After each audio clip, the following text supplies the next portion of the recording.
tema de hoje é pais impacientes geram filhos ansiosos e conflitantes. Muito interessante isso, porque há quem diz que não, imagina, né? Na Bíblia está escrito que a varinha foi feita para bater, e eu concordo em certas partes, mas eu acredito que há outros meios, né? No meu ponto de vista, melhores. Também fui daquela que minha mãe sempre educou muito, foi bem rígida e também utilizou, né? Assim como a minha avó e assim vem gerações, porque a gente trabalha isso com um ciclo. Mas eu, Paula, não acho que isso seja o fator que vai mais respeitoso, o caminho mais respeitoso. Então, normalmente, com a impaciência, a gente acaba aumentando o tom de voz e gritando. E eu quero pegar desse ponto de partida porque 98% das mães utilizam desse meio, né? De gritar, de falar alto e achando que isso vai resolver. Normalmente, quando a gente está com raiva, quando a gente está irritado, quando a gente está estressado, e aí a gente fala, nossa, pelo amor de Deus, não aguento mais essas crianças dentro de casa, principalmente agora que a gente está vivendo uma pandemia. Já teve mais crítico ainda essa situação de ficar todo mundo dentro de casa, a mãe e o pai, principalmente a mãe, não tá mais aguentando, né, essa questão dos filhos dentro de casa. E aí, uma boa notícia é que você não está sozinho, porque 98%, isso aumentou, tá? Isso é em 90%, depois da pandemia foi emitido um estudo, que 98% das mães, sim, elas gritam com os filhos, os pais, né? Mas principalmente as mães. Elas gritam com filhos e isso, por um lado, você não está sozinho e por outro lado, eu quero falar quais são as consequências disso. Lembrando que aqui a gente fala de uma violência verbal, que não deixa de ser uma violência. E pasmem, né? A violência verbal, né? O grito em si, ele ocasiona a mesma coisa que um tapa na cara, a mesma coisa que uma violência, ou até afeta mais do que uma violência física. E agora eu vou explicar um pouco isso, por que isso desenvolve na criança, né? Por que a criança se torna um usuário de drogas lícitas e ilícitas, o que isso afeta nela, né, no seu futuro, acima dos seus 12 anos, a partir dos seus 12 anos, né? Do 0 aos 12 anos, aí a gente tem a primeira e segunda infância, quando a gente fala que ainda é uma criança, a partir dos seus 12 anos ela entra para uma fase de adolescência que vai até os seus 25 anos, entrando nos seus 25 anos para essa fase jovem adulta. Tá, e o que acontece a partir dos seus 12 anos com essa criança? Eu vou falar alguns motivos, né? Que são 7 pontos que eu separei aqui. 7 causas e consequências dessas crianças que escutam muita discussão de pai e de mãe, que fica no meio do pai e da mãe nessas brigas, que escuta muito grito, qualquer coisa. Ah, mas eu falei pra você que era pra você fazer desse jeito, né? Qualquer maneira que você grite, Paula, mas falar brava, às vezes é o meu jeito de falar. Falar alto, a gente fala de um timbre de voz. É diferente do gritar. Então aqui todo mundo sabe assim, qual que é essa diferença que eu tô falando principalmente quando você vai educar seu filho. É muito fácil você falar, Paula, você não tem filho. Justamente porque filho gera, né, uma educação a mais. Eu falo que ter filhos não é difícil, né? Educá-los que é uma parte mais difícil. Porque de qualquer maneira você vai conseguir criar o seu filho, mas como você vai educar? Porque a educação vai pesar lá adiante, né? Então, os pais, sim, eles são responsáveis. Eles não são culpados por tudo que aconteceu, porque ele vem de um ciclo, mas eles são responsáveis por aquilo que seus filhos são na fase adultas, tá? Então eu coloquei aqui, ó, se um dia a gente tá mais irritado com alguma coisa, né, com alguma coisa X, Y, Z, descontamos na criança. E não, a gente acaba aumentando, né, esse tom de voz sem ser que ela tenha culpa de nada. Então, eu entendo que às vezes fala, ai, Paula, mas eu tô conversando com a minha tia, meu filho chega e fica me chamando. Lembrando, a criança, a gente só trabalha com a criança do 0 aos 6 anos no sistema límbico, ou seja, só nas emoções, assim como a gente trabalha com os mamíferos, tá? Assim como, fazendo esse comparativo para você entender que cachorro, gato, independente das circunstâncias, da idade, ele sempre vai responder apenas pelo sistema límbico, que é o sistema emocional, ele não tem o sistema racional. Então, você lida com animais mamíferos assim como você lida com uma criança na sua fase de 0 a 6 anos. Ela não entende, ela só age pela emoção. E aí me fizeram até uma pergunta esses dias, Paula, mas uma criança com seus 6, 7 anos, ela é capaz de mentir? Não, ela não sabe essa diferença. A partir dos 6 anos, ela começa a ter a sua racionalidade. E com isso ela entende, porque ela começa a entender o que é verdade, o que é mentira, o que ela ganha em benefício, né? O que ela consegue entender, o que é bom, o que não é. Então isso é só a partir dos seus 6 anos. E aí eu coloquei aqui, ó, a violência verbal, o grito em si, ele não deixa de ser um tipo de violência. Por que eu coloquei pais impacientes? Porque quando eu perco a paciência, eu começo a gritar, ou eu bato, né, ou eu xingo, aí vem um tipo de agressão, uma violência verbal. Então eu coloquei aqui, gritar é tão negativo quanto bater. Causa humilhação, rompe vínculos, confiança e principalmente o respeito. Então não deixa de ser um tipo de violência. E mais de 90% dos pais gritam com os filhos. E agora, com essa pandemia, elevou para 98%. Sempre são negativos e haverá consequência a esses filhos. E aí eu coloquei assim: as crianças, elas devem ser criadas, né, para se tornarem esses adultos respeitosos com respeito e não aos gritos, né? Então eu coloquei aqui, ó. Vou voltar. Em especial, aí eu coloquei assim, ó. O gritar é a perda de equilíbrio. É um ser violento que causa imposição. Por isso que a criança fala assim. A gente tem muita discussão na infância dos pais. A gente tem muitas brigas que crianças participam com os pais, que acaba se tornando um transtorno pós-traumático, tá? Então, o que é isso? É um dos transtornos que a gente fala de ansiedade, que são dos 6 tipos que eu vou falar um pouco logo adiante. Isso pode causar um trauma na criança. Então, de repente, assim... E como isso impacta hoje nessa fase adulta? Às vezes ela tá num restaurante e de repente ela olha pro lado e escuta, né, em um pouco voz mais alta, um casal discutindo e uma criança no meio. E ela olha para aquilo, ela sente aquele impacto junto com a criança, mas fala, agora ele é um adulto, ele devia saber que isso não tem... Mas é o nosso trauma, ele fica, como se eu pudesse falar, encralacrado dentro da gente, ele fica fixado, estagnado ali. Então, depois que a gente abre essa janela killer, não tem como, né? Ou você elabora isso, que aí é todo um processo, por isso que eu falo tanto sobre análise, sobre autoconhecimento, para você elaborar isso, ou ele vai morrer eternamente com aquele trauma que foi causado nele enquanto infância. Então, tudo, absolutamente tudo que nós somos hoje, todos os nossos medos, a nossa insegurança, a nossa baixa autoestima, o nosso respeito, o nosso falar alto, a nossa visão de mundo, o que foi criado foi na nossa primeira e na segunda infância. Eu sempre falo isso e bato muito isso aqui, né, nas lives que eu faço. E aí eu coloquei, a grita é perda de equilíbrio, né? Um ser violento, com imposição. Achamos que gritando a gente vai colocar limite, mas não se coloca limite gritando. Você só mostra quão imatura você é e o quão você é criança tanto quanto o seu filho ou a criança que você está tentando, né, de alguma maneira educar ou fazendo com uma certa imposição que ela te respeite. Eu vejo bastante pais falando, ó, fica quieto que quem manda sou eu, né? Eu acho que isso é uma fala que você nem para cachorro deveria se utilizar. Tudo bem, Paula, mas volto a falar, né? Às vezes fala, mas você não foi mãe, não tem mãe, mas é justamente por isso que eu faço uma escolha, tento manter, né, essa escolha minha muito de forma assertiva, porque quando eu for mãe, não utilizar desse meio, né? O autoconhecimento te livra, né? Livra da ignorância.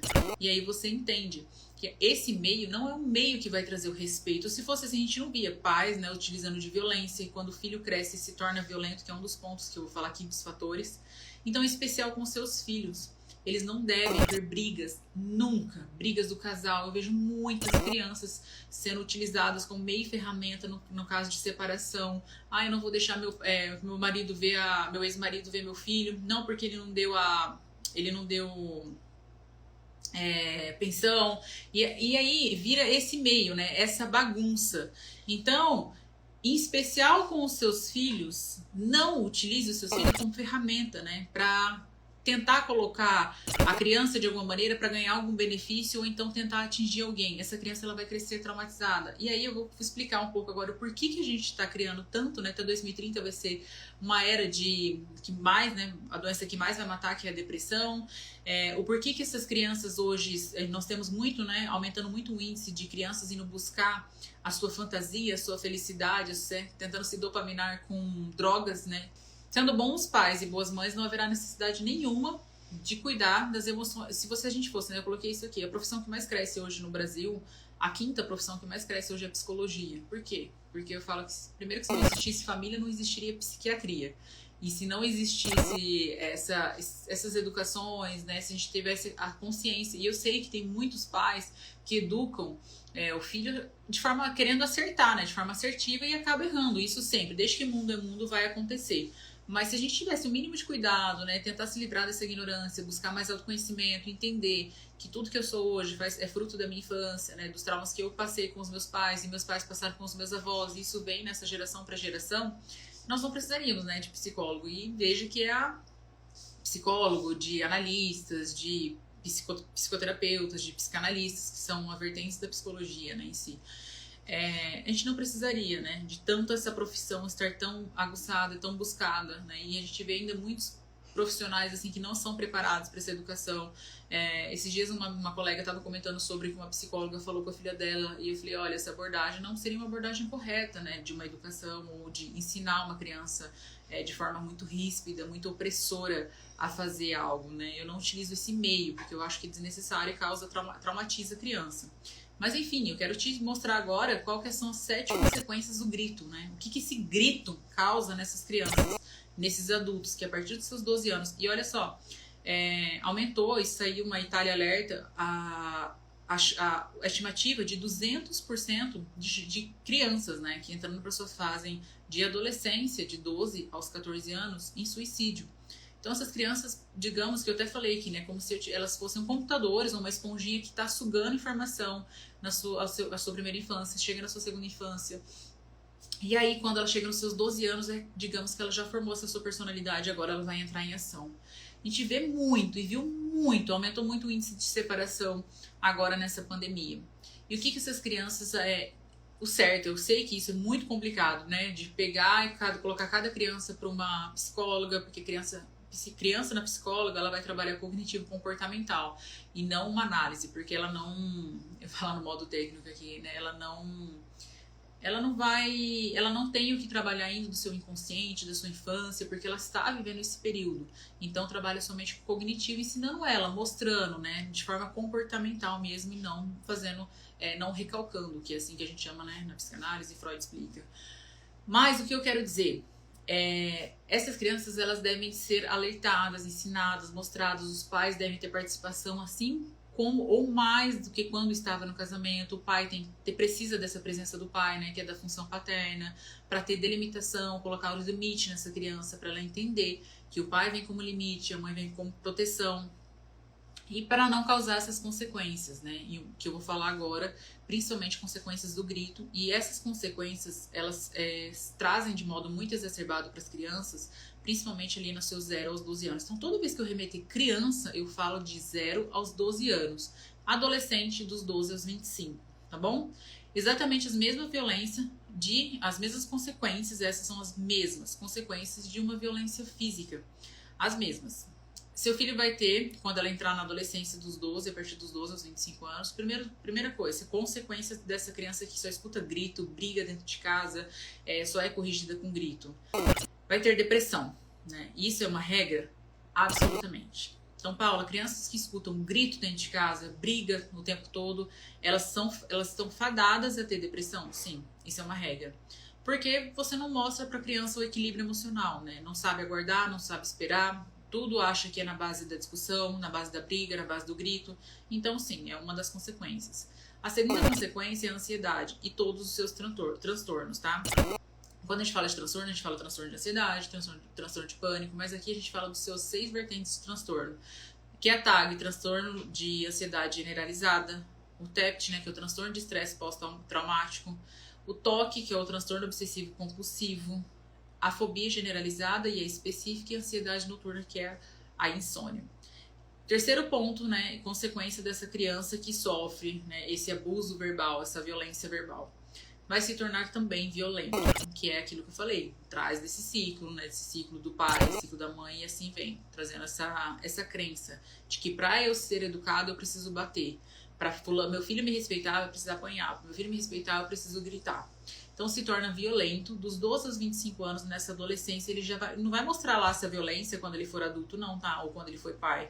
Ele já vai demonstrar esse grau de violência a partir dos seus 12 anos. Então é como se ele aprendeu e agora eu preciso praticar. Então a partir dos seus 12 anos já começa esse ciclo de violência. Pessoas que buscam o uso de drogas listas e ilícitas. E aí a pessoa fala assim, mas a maconha, né, legal, E eu também já pensei assim, a pessoa quer usar maconha, ela usa. se ela que sabe, né, porque ela tá fazendo para ela mesma, e ainda acredito que é assim. Mas o quanto a gente soube saber disso, né, se livrar dessa ignorância é extremamente importante. A maconha é a única droga que, se usada, principalmente já desde a sua fase na adolescência, ela pode dividir o seu cérebro, que a gente traz surtos esquizofrênicos. Qual que é a outra droga? Nenhuma outra. A maconha é a única droga que ela consegue fazer essa divisão do cérebro. Fazendo essa divisão do cérebro, você tem surtos esquizofrênicos. Essa divisão do cérebro, ela nunca mais tem retorno. Ela não tem mais cura. Tá? Então, o cérebro que foi dividido, ele não consegue mais diluir essa divisão. E eu até coloquei aqui, isso foi comprovado pela neurociência. A única droga. Então, fala assim, Paula, mas não tem preferível, né? Não tem uma preferência. Não usa crack, não usa cocaína. Não. Mas diante de crack, diante de maconha, o crack, você parando de usar, né, o filho parando de usar, a pessoa que você conhece parando de usar, ele não vai ter essa divisão no cérebro. Já a maconha vai ter os surtos esquizofrênicos. Dividir o cérebro, a pessoa ela já não responde mais pelo seu consciente, ela vai responder mais pelo seu inconsciente, passa a base de internação. Isso, se o uso dessa droga ilícita começar a partir da sua adolescência. Ah, mas se eu comecei mais velho, Paulo, tudo bem, pode ser que sim, a chance é menor? É menor. Então, mas essa criança, normalmente, elas começam a ter essa autodescoberta nos seus 12, 13 anos, quando elas começam a andar em bandos, né, encontrar o seu... Quando eu falo bando, é porque a criança ela vai se conectar com X grupo, né, grupo social, que ela acha que tem mais a ver com ela.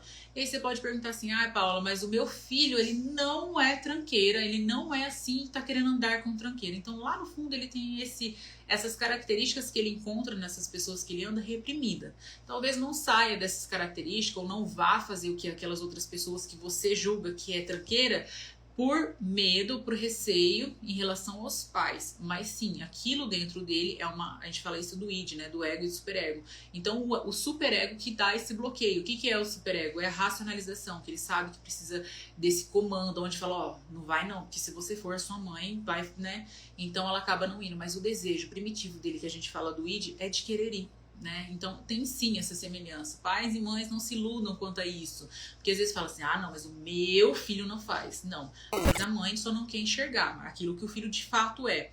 Então é bem interessante quando a gente olha para isso, entende isso, fala, então ali tem alguma semelhança onde eu preciso cuidar, olhar com mais carinho.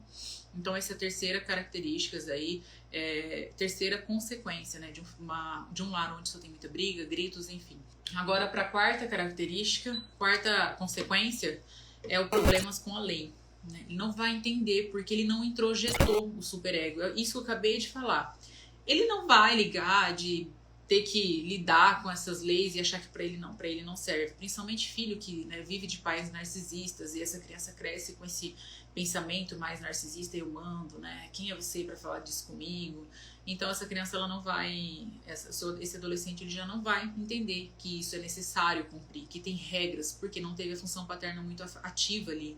E volto a falar, a função paterna não quer dizer o pai de fato, né, de sangue, mas sim dele colocar uma pessoa para trazer essa função, que seja uma tia, o irmão mais velho, a irmã mais velha, mas trazer essa função paterna ativa para limitar essa criança, para ela entender que sim, ela precisa ter limites, ela precisa ter respeito, ela precisa contribuir com essas leis, ela tem que ser delimitada, tá?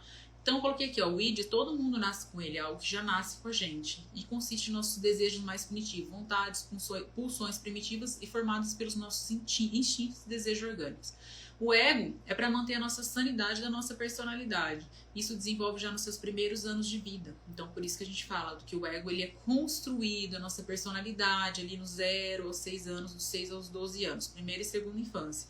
E aí vem o superego, que nos leva à racionalidade. Quando que é construído, Paula? A partir dos 6 anos, a criança começa a ter essa racionalidade.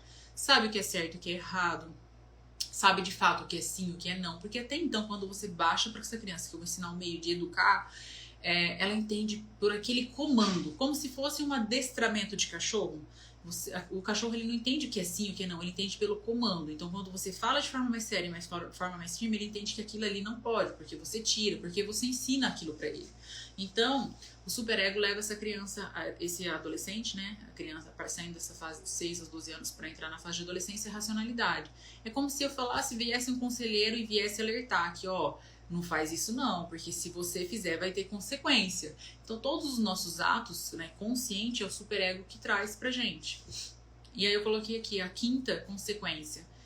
Não vai saber o que é certo, o que é errado, o que é sim, o que é não. Essa criança, ela entra para essa fase adolescente, é confusa, não leva essa criança à frustração, porque tudo ela pode, e aí chega alguém com seus 12 anos e fala que ela não pode, ela se revolta, ela fica rebelde, ela não quer aceitar de maneira nenhuma. A criança, ela deve ser levada à frustração, ela precisa disso para o crescimento da vida, né, para viver uma vida mais saudável. Paula, o que é se levar à frustração? Ela precisa entender que se ela caiu, alguma coisa, quebrou, por uma consequência de que ela não deveria ter feito aquilo porque você já tinha avisado ela fica sem, tá? Então, assim, é a consequência, mas eu fiquei frustrada. Tudo bem, a criança precisa passar por esse período de frustração.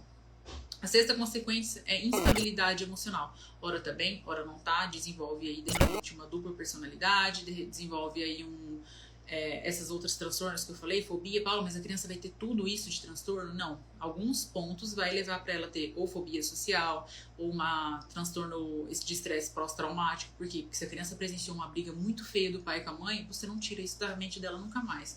Paula, mas cura? Não, ela elabora, mas a cura nunca mais. É como se fosse um flash. Bateu a foto ali no nosso cérebro, ela não, na nossa janela killer, né? Ela nunca mais vai esquecer. Ela pode guardar, elaborar isso e deixar ali guardada e acessar quando necessário, mas ela nunca mais vai esquecer. Então, por isso que tem que ter cuidado. Não brigue jamais perto dos filhos, perto de crianças, tá? E o 7, que eu coloquei aqui, que é o pior de todos, é a baixa autoestima. Essa criança vai ter baixa autoestima. Por que a gente vê tanta gente com baixa autoestima? Porque 98%, né, 90%, agora com a pandemia, 98% dos pais gritam com os filhos. Então, se a consequência de gritar é essa 7 que eu falei, principalmente a baixa autoestima, a gente vai ver uma geração toda com baixa autoestima. E Paula, como que eu vou mudar isso? Você busca o autoconhecimento, você busca a elaboração, você fala, né, fala que o poder da fala cura. Para buscar essa cura, tem que entrar numa análise profunda dentro de si mesmo, para você conseguir, né, com a ajuda de profissionais, para que você consiga entender isso. Então, hoje eu estava até conversando com a Vivian, que trabalha com a gente na loja, e eu estava explicando, ela falando algumas coisas dos fatos passados dela, e eu fui falando, né, para ela tentar elaborar, para ela poder tentar entender. E ela falou, nossa, jamais imaginei que fosse desse jeito. Então, tudo tem um contexto, né? Então, quando a pessoa fala alguma coisa para mim, por exemplo, que trabalho com isso, eu não estou escutando ou fazendo uma leitura do que ela está me trazendo, né? Do que ela está falando. Eu estou fazendo uma leitura do comportamento e da fala dela por detrás, onde ela não está vendo. Então é por isso que é muito interessante essa análise e o autoconhecimento. Porque a gente fala, fulano tem baixa autoestima. E fala, me conta um pouquinho sobre a sua infância, me conta um pouquinho. Aí fala, você lembra desse ponto X? Aconteceu isso? E ela brincou comigo, ela falou, você tá me falando a vida inteira minha, você tá fazendo uma leitura da minha vida. Eu não conhecia a vida dela, né? Não sabia disso, mas diante dos fatos e comportamento que ela me trouxe, ficou muito fácil, né, de fazer essa leitura. Óbvio, né, baseado em bastante estudo. Você é formada nisso? Falei, não, tô fazendo a minha formação agora, mas já estudei, né, quase 10 anos que eu estudo sobre isso. E aí você consegue ter bastante essa elaboração.